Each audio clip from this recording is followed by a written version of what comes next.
Hey, welcome back everyone to another broadcast of In the Trenches. I'm excited to sit down today with David Burkus, the author of Friend of a Friend. And in today's conversation, we dive deep into the book itself, Friend of a Friend, which is all about networking, effective networking. Now, I know the concept of networking is the kind of thing that might make your eyes glaze over, but I will tell you, this is a really solid book, really solid resources. It's a strategic way to approach this idea of relationship building in the context of business. And honestly, I can't think of a more profitable way to build your business than through effective networking, effective relationship building through your friends and friends of friends. And so it's something I can attest to. I would say that my business is built on a foundation of relationships, honestly, like relationships that I've built up over the years. And if I were to try to pinpoint where much of my revenue and profit has come from, I'd say inevitably it would lead back to the network that I've established. And so in today's conversation, we dive into that, and it's a really great conversation that we have. And David is a friend of mine, somebody who I've gotten the opportunity to work with, and we've worked on a couple of projects together. I've helped him launch a couple of virtual summits, kind of set the foundation for this book launch as well, which was really fun. And David is just a really smart, caring person with great ideas and great follow-through, great execution. And so my big takeaway from this conversation is just that, listen, your network does matter. And there's a lot of cliches I could throw out there, but I'll just leave it at that, honestly. Like, you should be doing everything in your power to build relationships. And hopefully this podcast is a great way to start doing that. We don't just talk theoretical. We get into the weeds about how to connect to people, how to follow up, and more. So even if you're the most socially awkward kid on the block, this will still work for you. All right, so enough of the intro. Let's go ahead and dive into today's conversation.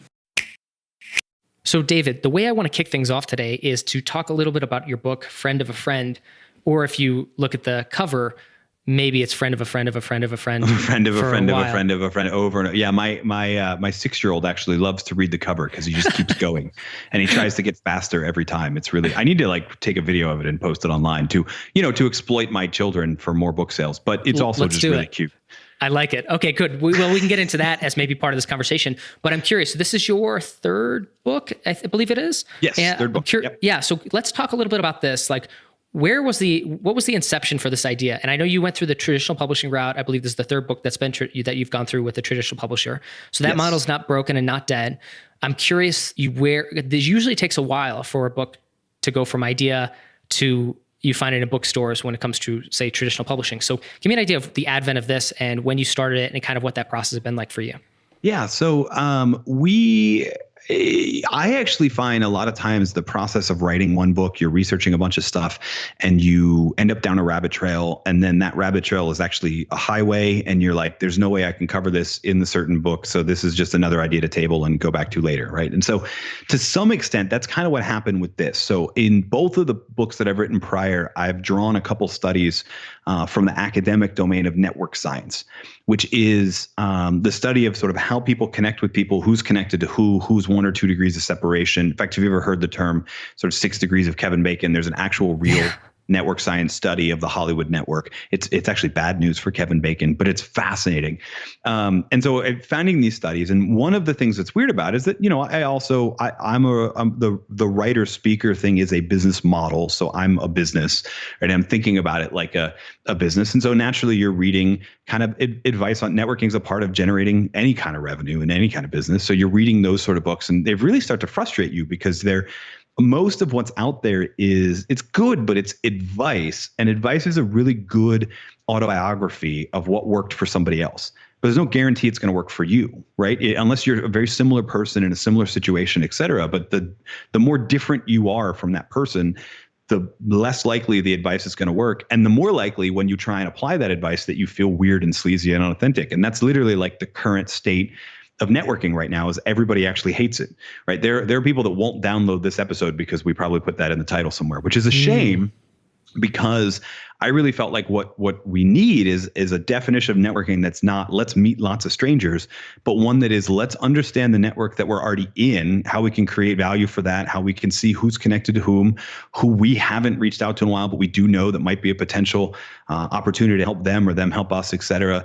If it's much more about the network you're already in than trying to just expand the number of contacts you have on LinkedIn or Facebook or whatever, then that's a little bit different approach. And it's also one that's a bit more authentic. And to learn that approach, approach, we need to learn network science. So the book is really an attempt to distill about 50 years of research into how networks work, so that then you can read that and develop a strategy that's authentic to you based on what you need from analyzing the network that you're in. So I'd like to start with maybe some of the broad concepts then that underlie this. But before I get to that, I do want to comment on that idea of it being sleazy or somebody just kind of being repulsed by the idea of networking, because maybe there are some people who approach that from like a numbers perspective type game. And of course there's like the classic image of the person like handing out their business card to somebody who's like, I don't even know you and I don't really care about this.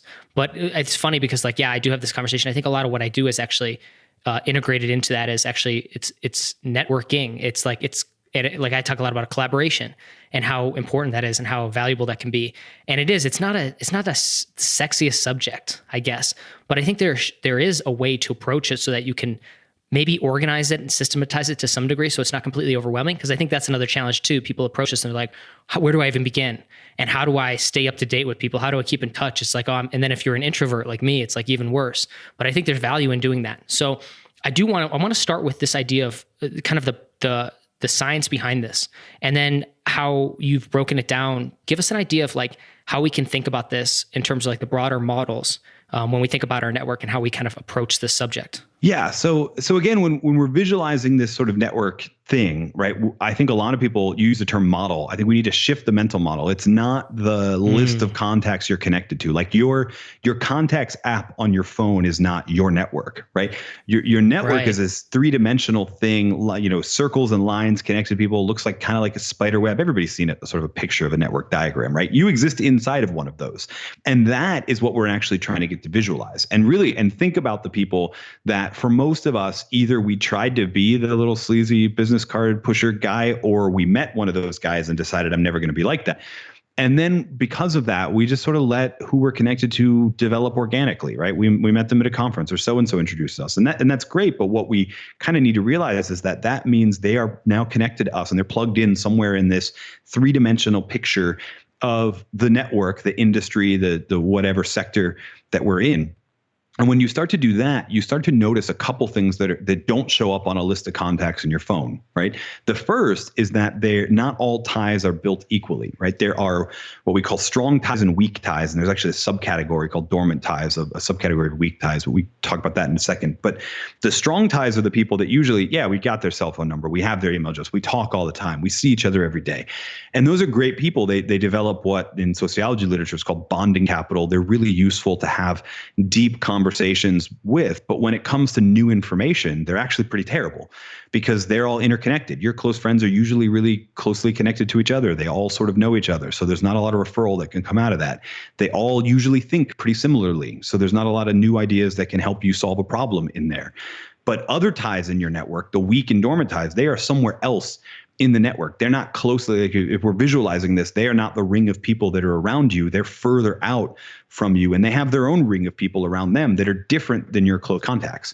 So it's your weak and your dormant ties that are the best sources of new referrals for potential business opportunities or leads or things like that. They're the best source of new perspectives. They're the best source of new information, new ideas that can help you solve problems. And yet, what a lot of us do is either just trust that organically we'll see them at some high school reunion, or we're going to go to that conference that we go to every year, and that's the only time we're going to reach back out to those weak ties, and then we're going to have a very surface level conversation because it's been a year since we've talked to each other, right? Instead of, okay, this is where I need to have a system in place in my life to where I'm reaching back out to these people. And I don't actually think you need a system like a software app that helps you. I think what it is developing the discipline or the habit of when that person pops into your mind, take the 30 seconds, send them an email that says, hey, I was thinking, hey, Tom, I was thinking about you today. I hope you're doing well. How are things with you? That's enough to start a conversation.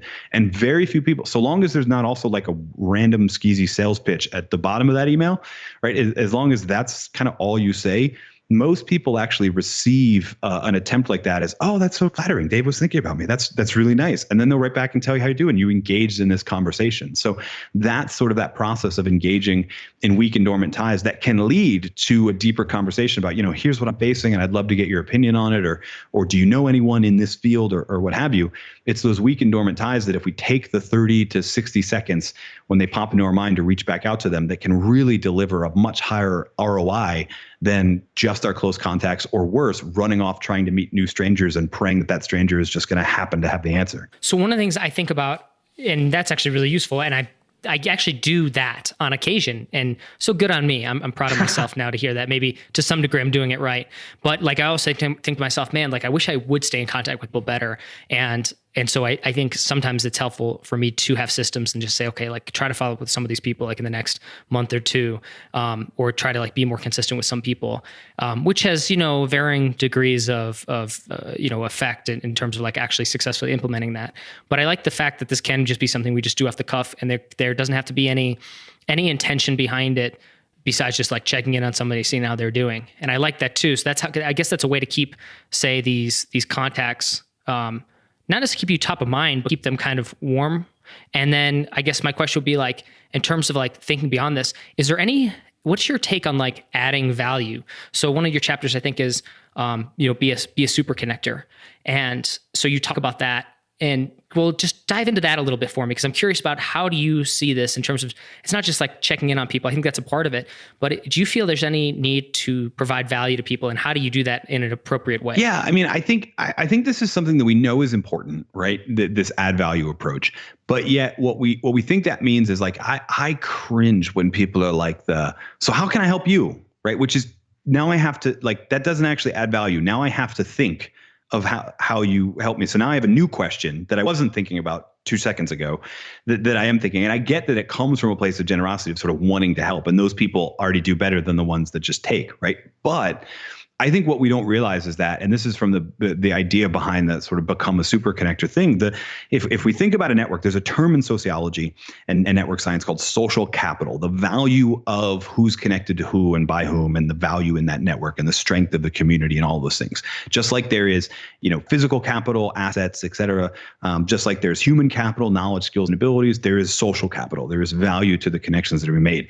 And your number one sort of way to provide value a lot of times is when you're in that conversation with someone, whether it be a weak tie that you reached out to deliberately or systematically. And we can talk about, actually, there's a couple different software systems or hacks or tools that you can use to do that. Or whether you met them at that annual conference that you all go to, right? In either case, I think a lot of people are either thinking in that conversation about either what I'm going to say next, or how can I, what can I do? What advice can I give, et cetera, to add value? And what we don't think is the likelihood that you as a person and me as one person are going to match up in what we need from each other right away is very small compared to the likelihood that I know someone who would be a better fit for you, right? So like before this interview, we were talking offline a bit about sort of like the world of speaking, right? And how does Tom's already in demand, but how does he sort of scale that demand? I was able to give you advice, but actually now I'm thinking about this. I didn't follow my own advice offline. The next, best thing that I can do is go, well, you should talk to this person about how they do it. You should talk to this person. And I kind of reference that because I mentioned sort of I take advice from these people and you can seek these people out. But that's usually a more valuable thing that we can offer to people. And the cool benefit is that there's a term in computer network science, which is this sort of subdomain field called Metcalfe's law, which is that the social capital, the value in a network, increases in proportion to the number of connections that are going on. So this is that old, by the way, if you ever talk about like, the first fax machine was a total waste. I mean, every fax machine is a waste of money now, but the first one was a total waste of money because who you're going to fax, right? And then as soon as there was one other person, it went up in value. But when there were 3 people, and then when there were 300 people, the value increased the more nodes there were in that network. And human networks are the same way. If you start thinking about when that person has a problem, not do I have some great piece of advice to offer, but who can I connect them with that's already in my network? You're adding value not just to that person, but you're adding value to the whole network by strengthening it, by connecting to people who previously weren't. Ooh, I like that. Okay. That's actually really helpful. And I suppose then kind of the frame of mind, the way to approach these kind of conversations or interactions is to think, if the person has a problem or a challenge, or they brought something up, or if you see something that they're doing, who do I know that could help them? Exactly. Who do I know that could maybe do that job for them or help them get more exposure or whatever it is, help them like amplify or whatever it is. It's who do I know that could help them do it? That's kind of the frame. Is that the mind frame that we want to go into this? No, exactly right. And it's not, asking at the end of a nice chit chat, how can I help? If all you had is a nice chit chat and nobody's mentioning a problem in that catch up, then like, that's fine. It was great to catch up and you'll do it again in a couple months. Right. But if somebody does bring it up, most people don't need your advice unless their problem is like deliberately what you happen to be an expert in. But if that were the case, they probably would have already reached out to you. Right. So the chances that is going to be the thing, not all that strong, but the chances that the value you can provide is just through that connection to someone else. Who do I know that can help them? The other thing, you can actually leverage this on the flip side too. If you are the one looking for a problem, is I coach a lot of people to not just reach back out to weak and dormant ties, but also get into the practice of asking regularly in conversation, hey, who do you know in blank? Who do you know in like I would ask, like, hey, actually, this is how I think I met you years ago. Like, hey, who do you know that actually understands how affiliate links work, right? And how Infusionsoft works? I asked a bunch of different people, who do you know in blank? And when they all sort of congregate around 2 or 3 names, then I ask for an introduction. So you can not just be thinking to the other person, add value about who do I know that can help them. I think a lot of people, instead of just asking for help, asking for a sale, asking for this, need to ask for, hey, who do you know in blank, with blank being the people you're trying to connect with to learn more from. And so that's actually like an appropriate thing to ask like other people in your network. Yeah. Oh no. I mean, I ask it all the time. I would say the one thing that's probably inappropriate is sort of, who do you know that needs life insurance? That when there's an obvious transaction type thing there, that's not going to help all that much. Nothing against life insurance. It just, that popped into my head for some reason. But the posture of, I want to learn more about this industry, or I'm looking for kind of more information. That's not transactional. That's not weird. That's just you looking to have a couple conversations with people to learn something.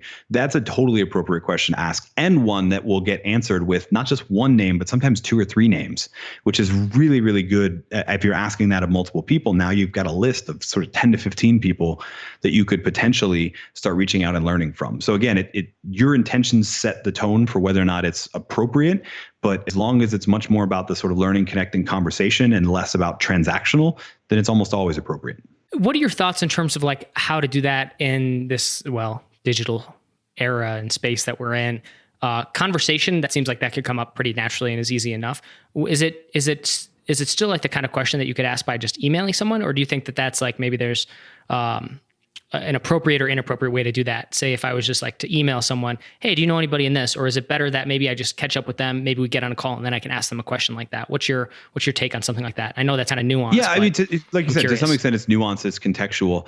I think it's usually something that happens after a catch up. So you're trading emails back and forth, or you jump on a Zoom call or a Skype call to sort of chat and catch up, and then you ask it. However, sometimes the context is, I know that, like, for example, I know that Tom knows online entrepreneurship, right? So I could probably just cut to the chase with you and go, hey, Tom, who do you know that's worked with this platform or whatever? Because I know that's your area of expertise. So there's not much of that. The other thing is that, we check back regularly anyway. So it would be one more in a series of conversations that happen every couple of months, not you haven't heard from me in 2 years and now I'm immediately asking this. So that's a bit of the nuance. What interestingly, in an electronic age, unfortunately, what most people do is they sort of get it in their mind that there's one specific person they want to connect to, and then they LinkedIn or Facebook stalk them to see who the mutual friends are, and then they go and beg that one mutual friend or mutual connection on LinkedIn for an introduction. And like, they don't want to introduce you. I'll tell you right now, they don't want to introduce you to, right? Because every introduction is also a recommendation. And so when you ask for an introduction for one specific person, you're actually getting them to like, oh, wait, do I actually feel comfortable recommending Tom to this person? Am I willing to put my name on their name in this conversation? There's all sorts of things that start to come into play.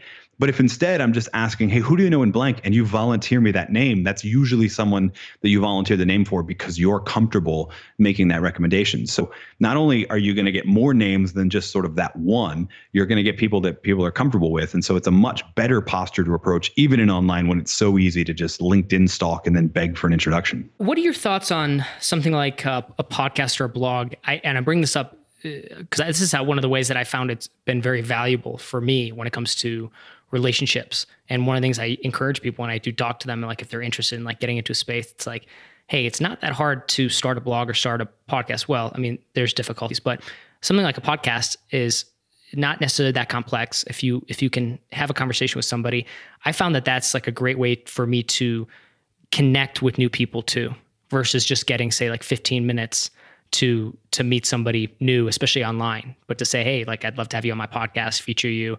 And once you get some credibility going with the podcast, it makes it even easier.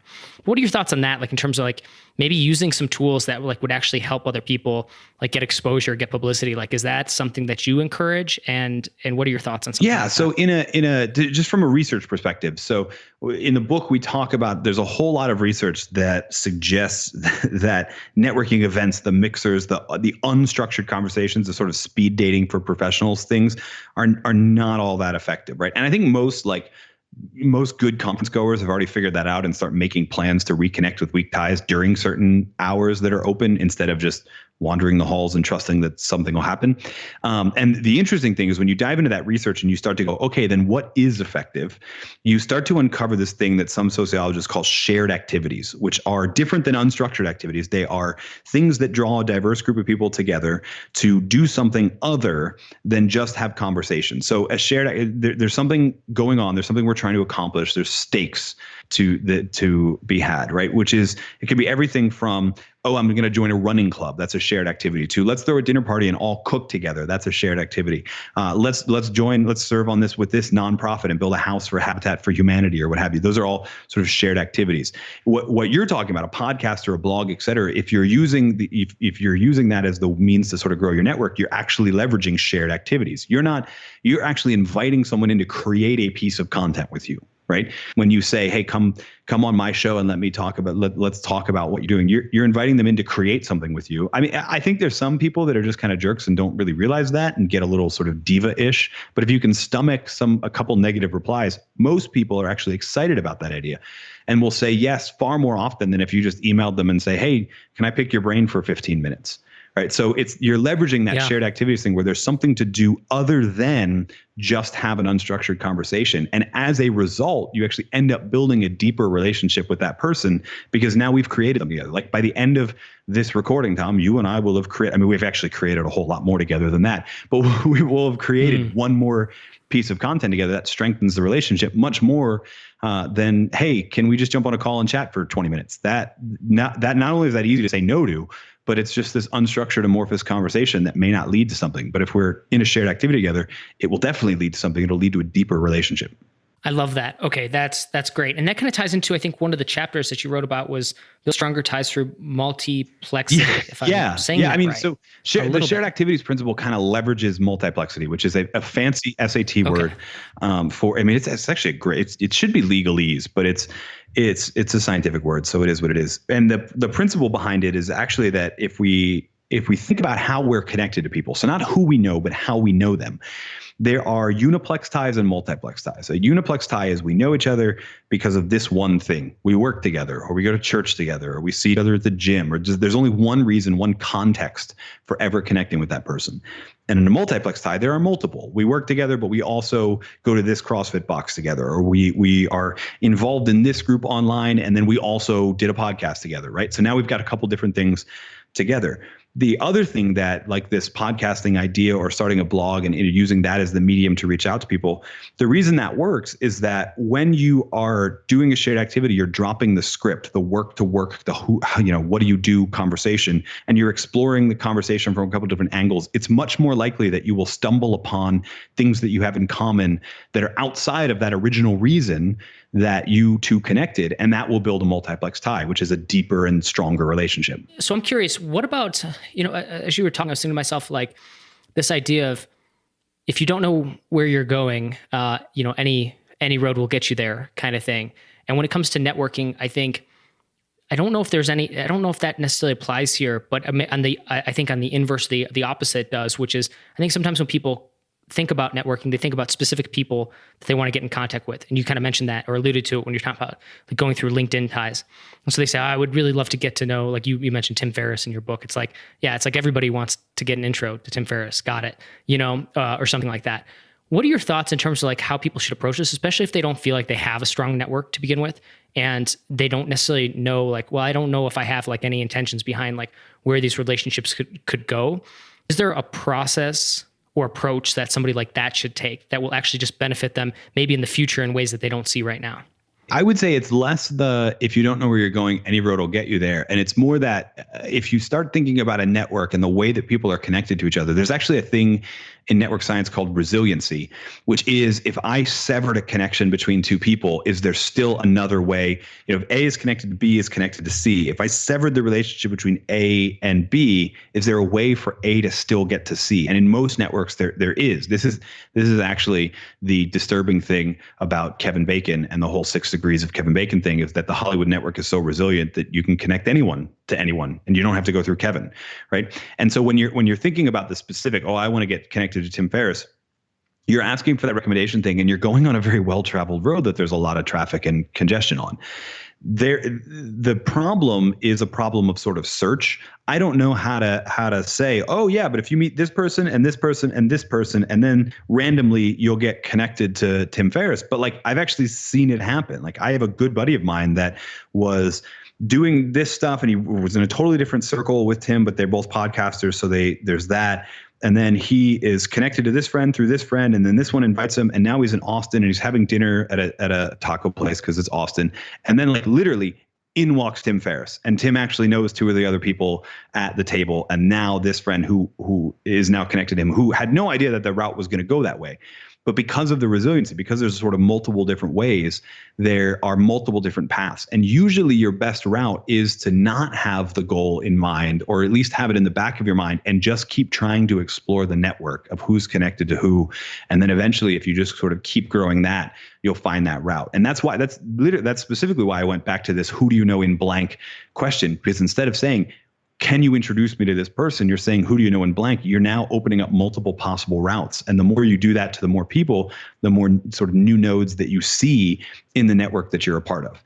And so again, there's also a mental model thing here too, which if you're only defining success in networking as who you have listed in your address book in your phone, that's the wrong approach. If you've got a really good understanding of who's connected to whom and how, that's a much better approach. Like I have had, not to pick on Tim, but Tim, if you're listening, hi. I've had multiple friends with Tim for a very, very long time that didn't want to meet him for a long time because there was nothing of value in that connection. So it would have made no sense to beg for an introduction until it was, hey, can Tim fact check this, or somebody in his organization, because I'm about to write about him in the book. That was the first time I ever asked somebody to introduce him. I had 2 or 3 routes, not because I spent 2 years of my life trying to find a path to a certain person, but just because I tried to be open and see as much of the network that's in front of me as I could. I love it. It's really powerful. So I thought about this in terms of like making this practical too. So I think these are great like guiding principles. I think some of the stuff is actually already very practical. And then I think to myself, well, you mentioned this, I think in passing, was like some of the systems you have or what you might recommend. So in terms of like, so one of these things is the idea of who do you know and kind of what are they capable of doing or what do they do? And so I think to myself, well, I built up like a big network, you could say.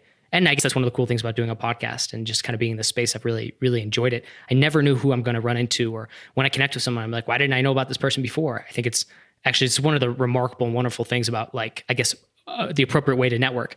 But in terms of making this practical and something that people could implement, how do you go about doing that so you don't lose the connection or that you're able to make intros? Like, do you keep some kind of like file on people you know or a database or something like that? I don't know that you have to go that in depth. I mean, there's a couple people I can think of in my life that have a roster of what they would call close contacts that is so large that they have to have an external brain, right? In terms of who's connected to who and what have you. I think the biggest thing is if you think about, okay, my network is probably, if you're average, there are probably about 661. I know that's a specific number, but that's because we got it from a study. People that you would say that right? It's not 150. Dunbar was wrong. He wasn't wrong, but that's a whole other monologue. It's about 600 or so, give or take, right? Now, of that, I think the biggest problem is that only about 75 of them are people you're talking to all of the time. The others are those weak ties. So I think just having a regular system in place, like, and if you want a system, there's a bunch of software we can talk about. The easiest system is to literally take your text messages in your inbox, sort them by date, scroll to the bottom once a day. Scroll to the bottom once a day, reach back out to that person. The next day, do it to the next person, because that if you sort by date, they'll float to the top, right? Really easy system for reaching back out to weak ties. The who do you know in blank question is just, it's a question you just work into the conversation at some time, and then you kind of make a mental note of it. Most of us are actually, we're social creatures. Most of us are actually kind of trained on how to do this. And why I know that is I watch people do it with their actual friends, what they would call their sort of personal life friends. You know who in your friend circle is connected to who else and what have you. And then what's weird is we flip mentalities when we get into this professional thing. We think it has to be about the Rolodex or the contacts app or the whatever. And we lose track that like you're already a social enough creature to be able to kind of keep that working knowledge in your memory as long as you're still connected with those people. So there's a reason the book's called Friend of a Friend. It's because I want people to start thinking about it like everyone is a friend, even if it's professional contacts, because it's all one big network anyway, and you're already trained on how to keep track of it as a social creature. And so I think people could, as they're listening to this again, probably make their own assumptions or draw their own conclusions. But I would like to get your opinion on this. I see the applicability in any kind of business enterprise or creative enterprise. It's like, yeah, the more people you know, the better to some degree. Well, its quality is important too. But people who are employed, who have a job, and they're maybe in some sort of industry, like, is there a benefit to them to expanding out beyond that industry, expanding out their network, even if, again, you mentioned, hey, it's probably better you don't have that end state in mind. And what's your thoughts and approach to a person like that? The short answer is yes, and the long answer is really long. But there's a couple of different things to say about this. So first, we know that no matter what industry you're in, whether you're an entrepreneur, whether you work in sales and marketing, whether you work just professionally, paying attention to social capital and the social network around you helps. If you work for a large company, and understanding the network of your organization helps you get promoted faster, helps you get bigger pay raises. We know that causal from the data. Same thing with entrepreneurship, same thing with sales, et cetera. We also know from the data, and this I think is a total sort of just boggles my mind, but we know it from the data, is that the people that you're connected to and your friend of a friend, even if you don't know them, the people that are actually 3 degrees of separation out, friend of a friend of a friend, have an impact on your sense of norms, your sense of appropriate behavior, your overall, like, things that affect your life, weight, smoking, happiness, all sorts of crazy things are affected by the network you're in, right? It's not that Jim Rohn was wrong. It's not that you're the average of the 5 people you interact the most with. You're the average of like 500 people that are around you in your network, influencing you in ways you don't understand. So all of this matters to sort of all of us. There's other route that is worth talking about too, which is, inside of network science, there's a theory called structural holes, which is that people cluster. They cluster by industry, they cluster by occupation, they cluster by all of this stuff. And it's the people that bridge the gap, the open space between 2 different clusters of people, that unlock the most value for everyone around them, because they become the bridge that information between 2 departments sort of flows. You see this in organizations, in large organizations, really well, because it's the people that aren't constrained from the silos that have a bit more holistic approach that end up having a bit more success. But the same thing applies if you're an entrepreneur, for example. A lot of your brilliant ideas may actually come less from your little mastermind of entrepreneurs, nothing against mastermind, but may actually come from watching somebody who, like, oh, you know what, they're a martial arts instructor, but I never really thought about that as a business, and they do this, and I wonder how that would work over here. And when that idea migrates from one cluster to another, it can actually be revolutionary. Most of the groundbreaking innovations in any community are usually ideas that started in a different community and just migrated over. My great example for this one is Netflix, right? Everybody loves to talk about how incredibly disruptive it is. It's subscription. That's been around for like 100 years. There's nothing disruptive about that unless your business model is retail. Then it's very disruptive, right? But it's not a new idea by any stretch of the imagination. It just migrated from one cluster to another. I love that. Well, David, fantastic conversation as always. Love catching up with you. I want to give you the floor. Where can people reach out to find you, connect with you? Where so can they find your book? The single best place is probably the show notes for this episode. Tom does an awesome job. He's going to link to a bunch of different stuff. I mean, I could tell you davidburkus.com and that it's a really weird last name. It's Burkus. But Tom wants you to go to his show notes. He wants you to go to his site. He makes the show for you, but wants you to enjoy it. So go to that first. That way Tom sees the traffic and knows people interested. And then from there, you can link to wherever you want. I love it. Well, David, thank you so much for being on In the Trenches. Oh, thank you so much for having me. Are you trying to grow your online business, but struggling to get new customers consistently and predictably? Are you tired of working nonstop only to see your income plateau? Are you ready to step off the hustle hamster wheel, as I call it, and step onto a path of predictable profit that you can scale as much or as little as you want? Don't worry, you're not alone. I've been there. When I first got started, I didn't have a clue what I was doing. So I started reading blogs and listening to podcasts by people I respected and wanted to learn from. I slowly but surely put their recommendations into practice. But because I wanted to do it all myself, maybe you're something like that, right? And you love to do it by yourself, learn through trial and error. Well, bottom line is it took forever. Results were unpredictable when I was first getting started. I wasn't sure where to spend my time, money, and energy. And shiny penny syndrome got the best of me on more than one occasion. For many entrepreneurs, the amount I sacrificed, working literally nonstop in some cases in my spare time, and 12 and 14-hour days routinely after going full-time, combined with the endless fog of war, aka that uncertainty that I had to deal with at all times because I was going it alone, I think that would have been enough for most entrepreneurs to throw in the towel. But I was persistent, focused, and I stayed humble. Day after day, I worked to grow the traffic to my website, increase my list of subscribers, and generate a healthy living for my ebooks, e-courses, and other digital products. At least that was the goal. But maybe more important than the work was that I paid attention to what I was doing, including what worked and what didn't. Eventually, I discovered a predictable pattern of growth. And so what I did was I just doubled down on those things, and I scrapped or sidelined the other things that weren't working so well. Finally, 2 years after resigning my commission as a captain in the Army and going full-time on my online business front with my blog, with my podcast, etc., I replaced my income with digital product income. 2 years.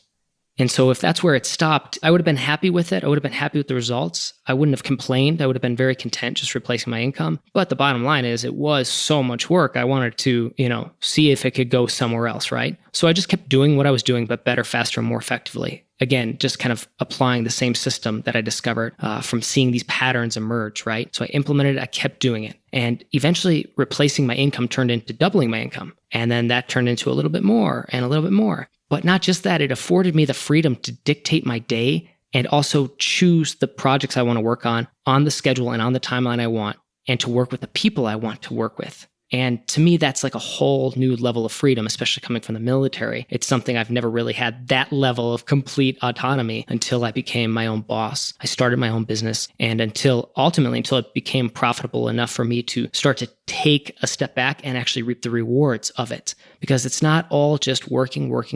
And I do believe it's hard work. And I'll always say that. Nothing about doing this stuff is easy, but at the same time, you've got to reap the rewards at some point and take some of that profit, even if you're just reinvesting it into new assets and things like that. Bottom line is, it can't just be work, right? Entrepreneurship and business is about that result that occurs, the value you've created and the profit, that piece of value that you've captured, okay? And you want to be able to reap the rewards of that profit, of that value, that little sliver of value that you get to capture, that you get to net, right? You want to be able to take advantage of that. Otherwise, the entrepreneurship game really does become just a grind. And for, I think, a lot of entrepreneurs, unfortunately, it becomes meaningless, and that's when they quit. Well, for me, I love this stuff. I really, truly do. I mean, it is my thing. And so that's why I didn't just stop where I was at. I've stayed committed to learning everything I can about all aspects of this online business world and this online marketing world. And I do this through real world application.